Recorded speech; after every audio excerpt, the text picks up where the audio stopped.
ការកុលាបដែលបងបានជូនអូន999តងគឺជាសក្ខីភាពបញ្ជាក់យ៉ាងច្បាស់នៅដួងចិត្តរបស់បងថាបងពិតជាស្នេហ៍ស្មោះស្ម័គ្រលើស្រីលុះជីវិតខ្សែ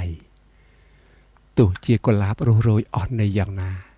ក៏បងស្នេហ៍អូនលុះអវសានដែរអោកុលាបក្រហមអ្នកនេះហើយគឺជាកំណត់ស្នេហ៍របស់ខ្ញុំគឺជាផ្កាតំណាងនៅចិត្តស្នេហ៍រយពាន់ជាតិខ្ញុំសច្ចាថា